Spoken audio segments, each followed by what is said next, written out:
भोपाल में सड़क विकास निगम में हुआ बड़ा खुलासा। भ्रष्टाचार के जाल में फंसे अधिकारी और भू माफिया हुए बेनकाब। सरकार ने अविनाश लवानिया को हटाया। अब कुशल प्रशासक भरत यादव करेंगे सफाई अभियान। सड़क विकास निगम के जैसे जैसे कारनामे सामने आए ना, या यूं कहें कि जैसे जैसे परतें खुलती जा रही थी, तो ऐसा लगने लगा था कि ये सड़क विनाश निगम है या सड़क भ्रष्ट निगम है या प्रॉपर्टी डीलरों का, भू माफियाओं का जमावड़ा है। ये सब आपको विस्तार से बताऊंगा। हालांकि मोहन सरकार के सुशासन की ओर बढ़ते कदम को देखते हुए ये साफ नजर आ रहा है कि अब आगे भी अन्य भ्रष्ट कारिंदों की विदाई जल्द होगी, ये भी आपको बताऊंगा।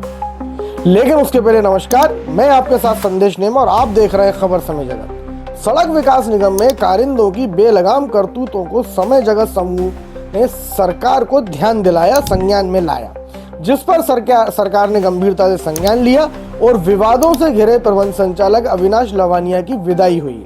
वहीं कुशल प्रशासक भरत यादव अब कारिंदों की इस करतूतों पर कार्रवाई करेंगे।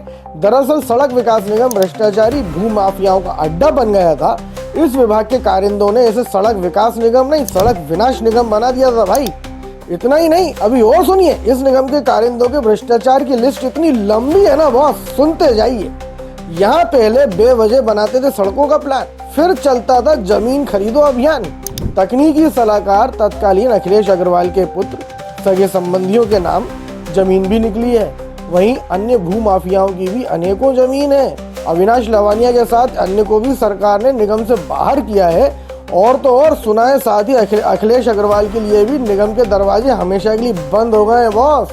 अविनाश लवानिया ने अखिलेश अग्रवाल के अभी तक दबाकर रखेगा इस्तीफे को विदाई के साथ ही मंजूर किया।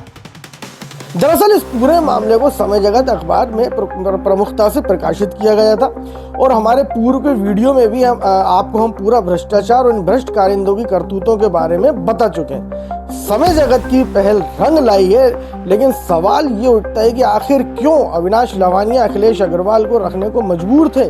अब अन्य अधिकारियों के साथ विधि सलाहकार स्वास्तिक सिंह की भूमिका भी संदिग्ध नजर आ रही है। एक बार मैं आपको पूरा मामला बताता हूँ, ये समझिए कि भ्रष्टाचार के तरीके, या यूं कहें कि मिट्टी से सोना बनाने के इनके जो तरीके हैं ना भाई, आपको वो भी बताता हूँ। सुनकर ना बॉस आप चौंक जाएंगे।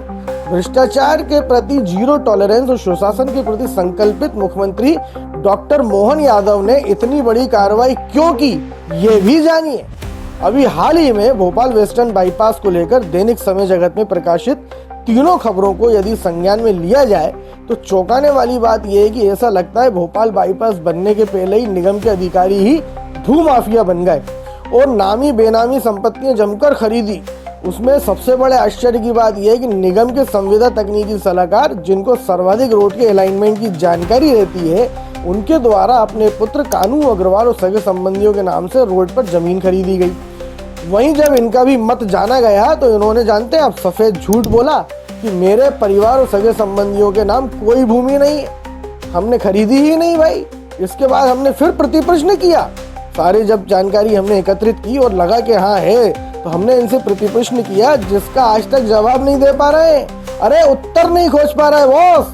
वहीं दूसरी ओर इनकी अनियमितताओं के साझेदार एवं राजदार राजकुमार त्रिपाठी, जिनके विषय में गंभीर शिकायतों का पुलिंदा विभिन्न जांच एजेंसियों को संबोधित करते हुए समूह को भेजा गया, उससे संबंधित इनके अभिमत जानने के लिए भी पक्ष कथन का पत्र इन तक पहुंचाया गया, लेकिन इनसे भी जवाब देते नहीं बन रहा। अब आगे की बात करें तो एक और चौंकाने वाली बात जो सामने आई है, एशियन डेवलपमेंट बैंक द्वारा फंड से बनने वाली सड़कों के प्रति नीति, नियम, प्रशिक्षण और विशेष तौर पर तकनीकी प्रशिक्षण हेतु इंजीनियरों की टीम को प्रशिक्षण हेतु निर्देशित किया गया। लेकिन निगम द्वारा अपने प्रबंध संचालक, संविदा तकनीकी सलाहकार अखिलेश अग्रवाल, जो कुछ समय बाद ही सेवानिवृत्त होने वाले थे, महाप्रबंधक वित्त राजकुमार त्रिपाठी, स्वास्तिक सिंह लीगल एडवाइजर को तकनीकी प्रशिक्षण हेतु ऑस्ट्रेलिया भेजा। बताइए है कितना बड़ा मजाक। मतलब तकनीकी प्रशिक्षण के लिए एक भी इंजीनियर नहीं।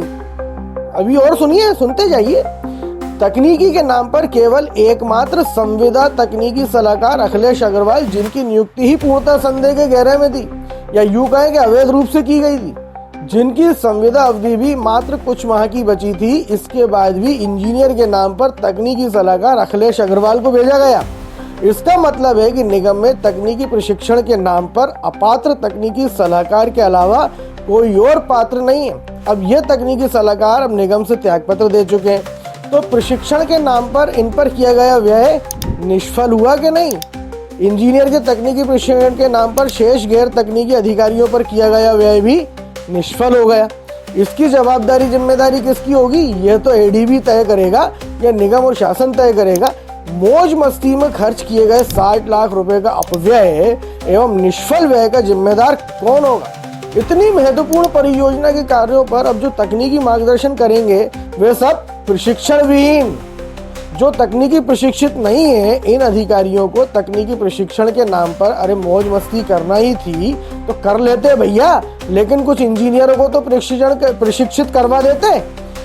कम से कम सड़कों की गुणवत्ता तो बनी रहेगी ना भविष्य में। अब सड़कों की गुणवत्ता पर क्या प्रभाव पड़ेगा इससे लेकर इनको कोई लेना देना नहीं है भाई, क्योंकि ना तो दोबारा प्रशिक्षण होगा और ना पूर्व तकनीकी सलाहकार अखिलेश अग्रवाल के प्रशिक्षण का निगम को कोई लाभ मिलेगा।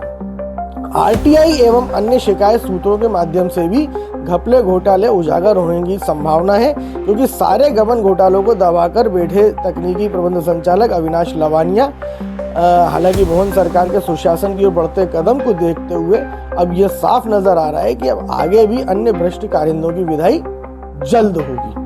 आज की हमारी इस खास रिपोर्ट में फिलहाल इतना ही। आपको यदि हमारा ये कार्यक्रम पसंद आया तो हमारे चैनल को लाइक एवं सब्सक्राइब अवश्य करें।